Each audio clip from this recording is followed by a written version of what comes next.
کون سی صلہ رحمی حرام ہے؟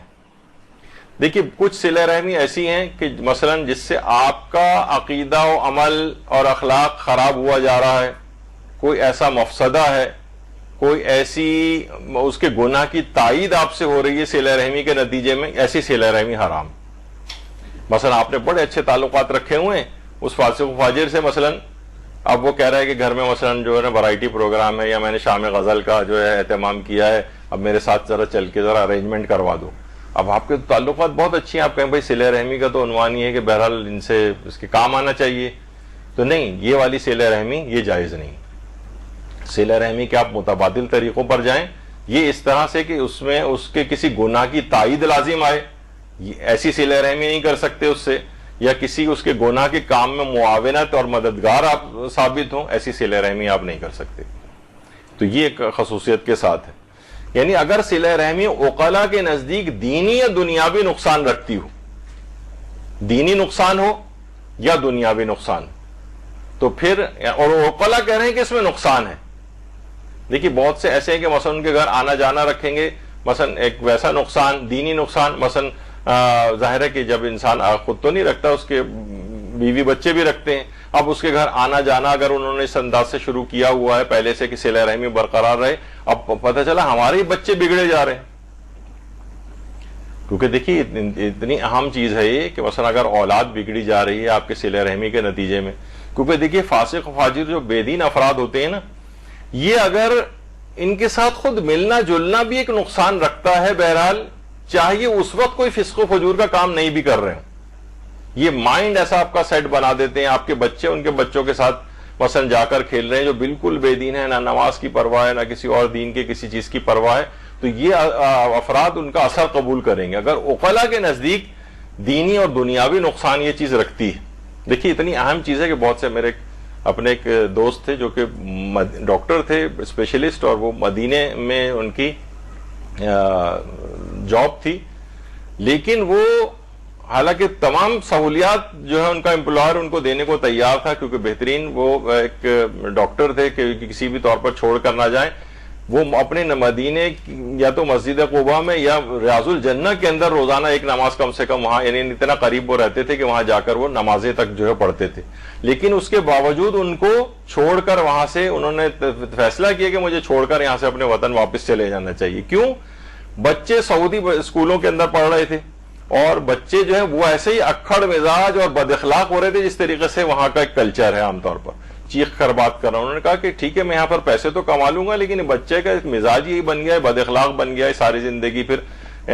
کیا اس کا ہوگا؟ تو بہرحال اتنی بڑے فائدے کو چھوڑ کر وہ پاکستان واپس آئے، کیونکہ بچوں کا اخلاق، بچوں کی جو ایک اچھی اسلامی تربیت، اس کو بھی دیکھا جاتا ہے، فقط پیسہ کمانے کو تو نہیں دیکھا جاتا ہے۔ تو بہرحال عقلاء کے نزدیک اگر کوئی دینی یا دنیاوی نقصان ہو تو پھر یہ میل جول والا جو صلہ رحمی ہے اس کو ترک کریں، پھر متبادل طریقوں کے اوپر جائیں جو بھی ہم آگے چل کر ذکر کریں گے، یعنی پھر ملنا جلنا، کیونکہ اب یہ ملنا جلنا تو نقصان آپ کو دے رہا ہے، آپ بگڑے جا رہے ہیں، آپ کے بچے بگڑے جا رہے ہیں، بیوی مثلا متاثر ہو رہی ہے، وہ ظاہر ہے ان کے کپڑے زیور، ان کی جو میک اپ اور ان کی جو فسق و فجور وغیرہ دیکھ کے وہ متاثر ہوئی جا رہی ہے، اور وہ بھی اسی طرح کے رنگ ڈھنگ کے اندر مثلا پردہ اتارنے پہ تیار ہے، تو کیا یہ دنیاوی دینی ضرر ہو رہا ہے؟ تو یہاں پر پھر یہ ہے کہ پھر یہ اس طور پر جا سکتا ہے کہ آپ کو میل جول کو ترک کرنا چاہیے اور متبادل طریقوں پر جانا چاہیے، کیونکہ بے دین رشتہ داروں سے میل جول بہت خطرات رکھتا ہے، یعنی یہ سلو پوائزننگ کا کام دے رہا ہوتا ہے کہ بڑی جا رہے ہیں، بڑے ہلہ گلا ہو رہا ہے اور مکس گیدرنگ ہو رہی ہے اور قہقہے لگ رہے ہیں اور بڑا مزہ آ رہا ہے وہاں جا کر، اور بڑا اس طرح کی صورتحال ہوتی ہے، تو لوگ بڑا انجوائے کرتے ہیں اس قسم کی محافل میں، تو آہستہ آہستہ وہ اثرات، جیسے میں نے کہا کہ چاہے وہ فسق و فجور کا اس وقت کام نہیں بھی کر رہے ہوں آپ کے ساتھ، تب بھی ان کے ساتھ ملنے کی اثرات ہوتے ہیں، تو بہرحال اس خطرات کے پیش ہے۔ اسی طریقے سے مثلا عقائد بگڑے جا رہے ہیں۔ ابو ہاشم جعفری ایک مشہور شیعہ تھے جو امام علی نقی علیہ الصلوۃ والسلام،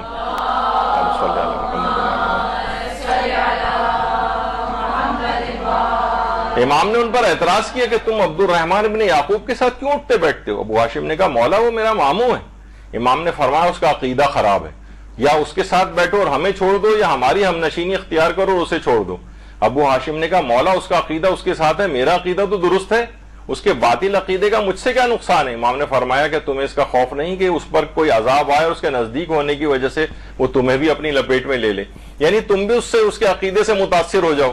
یعنی ایسے افراد، دیکھیے بہت سارے افراد ایسے ہوتے ہیں جو غالی فکر کے ہوتے ہیں، یا مثلا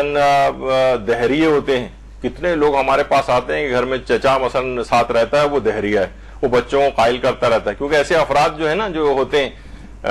وہ غلط عقائد والے، یہ اپنی تبلیغات بھی کرتے رہتے ہیں اور ایسے منطقی مغالطے ڈال رہے ہوتے ہیں، ایسے اشکالات پیش کر رہے ہوتے ہیں کہ آدمی پزل ہو جاتا ہے۔ امام نے اسی کی طرف اشارہ کیا کہ چاہے وہ تمہارا ماموں ہے لیکن انتہائی غلط عقائد کا اختیار کر رہا ہے، اور جو عذاب خدا اس پر آئے گا، یعنی تم بھی اگر اس سے متاثر ہو گئے تو تمہارے ساتھ بھی ایسے ہی ہوگا، تمہیں بھی اپنی لپیٹ میں لے لے گا۔ تو امام نے بڑا سخت سٹانس اس میں اختیار لیا کہ بہرحال کہ غلط عقائد والے لوگوں کے ساتھ اب یہ کیا دینی ضرر ہو رہا ہے۔ اس رشتہ دار جو اس قسم کے افراد ہیں، مثلا بہت سارے ہیں، کچھ لوگ کہتے ہیں کہ جناب ہم ان کے گھر جاتے ہیں تو وہ جو خاندان میں بزرگ صاحب بیٹھے ہوتے ہیں وہ ہر ایک کو تقلید کے خلاف لوگوں کو قائل کر رہے ہوتے ہیں، تقلید چھوڑ دینی چاہیے، اور اس طرح کے مغالطے پیدا کر رہے ہوتے ہیں، نمازوں میں کون کون سے اضافے کرنے کے اوپر لوگوں کو قائل کر رہے ہوتے ہیں۔ تو کیا ہے کہ یہ اس قسم کے افراد سے پھر آپ دیکھیں کہ یہ آپ اخلاقی لحاظ سے یا اعتقاد کے اعتبار سے کوئی گمراہ کرنے والا تو نہیں ہے، تو اس سے پھر دوری اختیار کرنا پڑتی ہے۔ ہاں یہ ضرور ہے کہ جو بے دین رشتہ داروں سے صلہ رحمی ہے، اس کی کوئی معنوی کمک آپ کریں، مثلا آپ ان سے ملے جلیں کہ بھائی ان کو ہم چینج کریں گے، ان پہ اپنا انفلوئنس دینی ڈالیں گے، ان کو ہم راہ راست کے اوپر لے کر آئیں گے، ان کی معنوی کمک ضروری، ان کو کتابوں کے تحفے دیں، اس طرح کے ایسے کلپس ان کو فارورڈ کریں سننے کے اعتبار سے۔ بہرحال آہستہ آہستہ، اس میں کوئی جلد بازی کی ضرورت نہیں ہے، آہستہ آہستہ ان کے اوپر اثر پڑے گا اس کا۔ تو بے دین رشتہ داروں سے اس صورت میں ملا جا سکتا ہے کہ جب آپ خود ان سے متاثر نہیں ہو رہے ہیں بلکہ آپ ان کو انفلوئنس کر سکتے ہیں، تو پھر ٹھیک ہے، ان سے ملنا جلنا رکھیں، کیونکہ اب آپ کی نیت تبدیل ہو گئی، کیونکہ آپ دینی لحاظ سے مضبوط ہیں اور آپ اپنا انفلوئنس دینی ان کے اوپر ڈال سکتی ہیں۔ اچھا، اب صلہ رحمی کے لیے فسق و فجور والے نکاح اور شادیوں اور تقریبات میں جانا کیسا ہے؟ لوگ کہتے ہیں بھائی رشتہ دار ہیں، ہمیں تو جانا پڑے گا، اب کیا کریں؟ کیونکہ ایسے رشتہ دار وہ کہتے ہیں اگر ہم رشتہ دار ان کی شادیوں میں نہیں گئے تو قطع تعلق ہمارا ہو جائے گا ہم سے۔ تو اب کیا ہوتا ہے؟ آغا سیستانی کا فتویٰ، ان سے پوچھا گیا کیا نکاح کی مشترکہ محافل منعقد کرنا، یعنی مکس گیدرنگ جس میں عورت اور مرد جو ہیں وہ مسلمان و غیر مسلم سب ایک جگہ جمع ہوں اور حجاب کی مراعات بھی کی گئی ہو۔ بہت سے کہتے ہیں بھائی ہم تو حجاب کر کے جا رہے ہیں نا وہاں پر، تو کیا وہاں پر جانا جائز ہے؟ تو انہوں نے جواب دیا جذبات کو بھڑکانے والی مشترکہ محافل یعنی مکس گیدرنگ کا انعقاد جائز نہیں ہے، اور ظاہر ہے کہ شادی بیاہ کی محفلوں میں ایسا ہوتا ہی ہے، ایسا ہی ہوتا ہے، کیونکہ لوگ بے پناہ اس میں سنگار کر کے آئی ہوتی ہیں، بے پردہ ہوتی ہیں، میک اپ کر کے آئی ہوئی ہوتی ہیں۔ تو اگر اس طرح کی مکس گیدرنگ ہو تو وہ فرماتے ہیں کہ جذبات کو بھڑکانے والی مشترکہ محافل یہ شادی بیاہ کی محفلوں میں ایسا ہی ہوتا ہے، لہٰذا مشترکہ محفل کے بجائے علیحدہ علیحدہ انتظام ہونا چاہیے۔ یہ تو ایک انہوں نے اس لحاظ سے بات کہی کہ مکس گیدرنگ والا جو سلسلہ ہے۔ پھر یہ کہ سوال پوچھا گیا علماء سے کہ اگر شادی کی ایسی تقاریب میں شرکت نہ کریں جس میں لہو و لعب ہو تو یہ رشتہ داروں کی ناراضگی کا سبب بنتا ہے، ایسی صورت میں ہماری کیا ذمہ داری ہے؟ آغا سیستانی فرماتے ہیں اگر آپ حرام میں مبتلا ہو رہے ہیں تو وہاں جانا جائز نہیں، یعنی آپ خود ہی اس کا پارٹ بن رہے ہیں، آپ خود لائیو میوزک بجایا جا رہا ہے وہ آپ بیٹھ کر سن رہے ہیں وہاں پر، یا اور کوئی اس طرح کی چیزیں ڈانس وانس ہو رہا ہے اور فسق و فجور ہو رہا ہے، فرماتے ہیں اگر حرام میں مبتلا ہو رہے ہوں تو وہاں جانا جائز نہیں۔ آیت اللہ خامنہئی فرماتے ہیں حرام تقاریب میں شرکت ہر صورت میں جائز نہیں اور نہی عن المنکر واجب ہے۔ اور آیت اللہ تقی بہجت جملہ ارشاد فرماتے تھے رشتہ داروں کی ناراضگی کے بہانے حرام الہی کو حلال نہیں کر سکتے، یہ جو ہے بہانے بازی ہے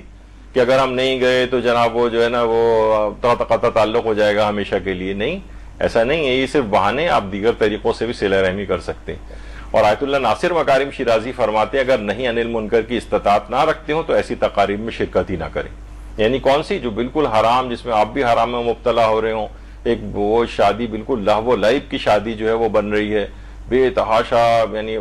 مکس گیدرنگ، اور بعض اوقات وہاں پہ نوجوان لڑکے لڑکیوں کا ڈانس اور پتہ نہیں کون کون سے اور اس طرح کے فسق و فجور شروع ہو جاتے ہیں۔ تو بہرحال ایسی پھر جگہوں پہ آپ کو خود جا کر فیصلہ کرنا ہے کہ ایسی شادیوں کے اندر شرکت، یا کم سے کم وہاں جائیں، ہاتھ واتھ ملائیں اور اس کے بعد واپس آ جائیں، تحفہ تحائف دے کے، لفافہ دے کے، جو بھی آپ کا فریضہ بنتا ہے. لیکن اس میں پورے وقت شرکت کر کیے رہنا یا کسی کی ایسی دور پرے کی کسی جگہ کونے خدرے کا انتخاب کر لیا جائے. آج کل تو ایک ٹرینڈ اور ہو گیا کہ آپ بہت زیادہ مذہبی ہیں تو ٹینٹ آپ کے لیے لگا دیے گئے, اس کے پیچھے جو کرسیاں رکھی ہیں وہاں جا کر بیٹھ جائیے آپ. یعنی یہ بھی ہوتا ہے کہ ان کو پردے کے اندر وہاں پہ بٹھا دیا جاتا ہے تاکہ وہ اور چیزوں کے اوپر اعتراض نہ کریں. تو بہرحال یہ اس طرح سے گناہوں سے بھرپور اگر کوئی شادی ہے تو اس میں شرکت کا حکم تو یہ حرام الہی کو حلال نہیں کرے گا, آپ کو اپنی فقہی ذمہ داری کو پورا کرنا ہے. اچھا, یہ بھی پوچھا گیا آغا سیستانی سے کہ شادی کی محفلوں میں گانا بجانا بہت عام ہو گیا ہے, بس اگر شادی کسی قریبی رشتہ دار کی ہو تو صلہ رحمی کے عنوان سے کیا وہاں جانا جائز ہے؟ تو انہوں نے فرمایا کہ بہرحال ایسی محفل میں جانا حرام تو نہیں ہے, لیکن اگر آپ کا جانا باطل کی تائید شمار نہ ہوتا ہو اور اس کے باوجود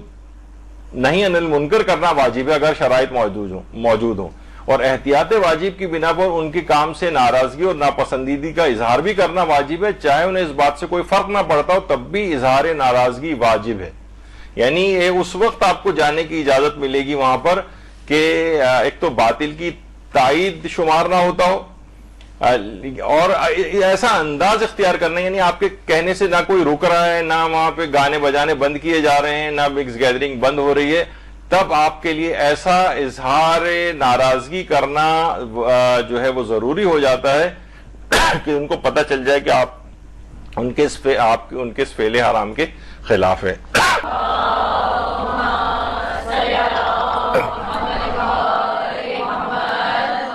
تو بہرحال اب ظاہر ہے کون اظہار ناراضگی وہاں پر کرے گا, کوئی بھی نہیں کرتا ہے. تو اس لحاظ سے پھر آپ کا یہ فریضہ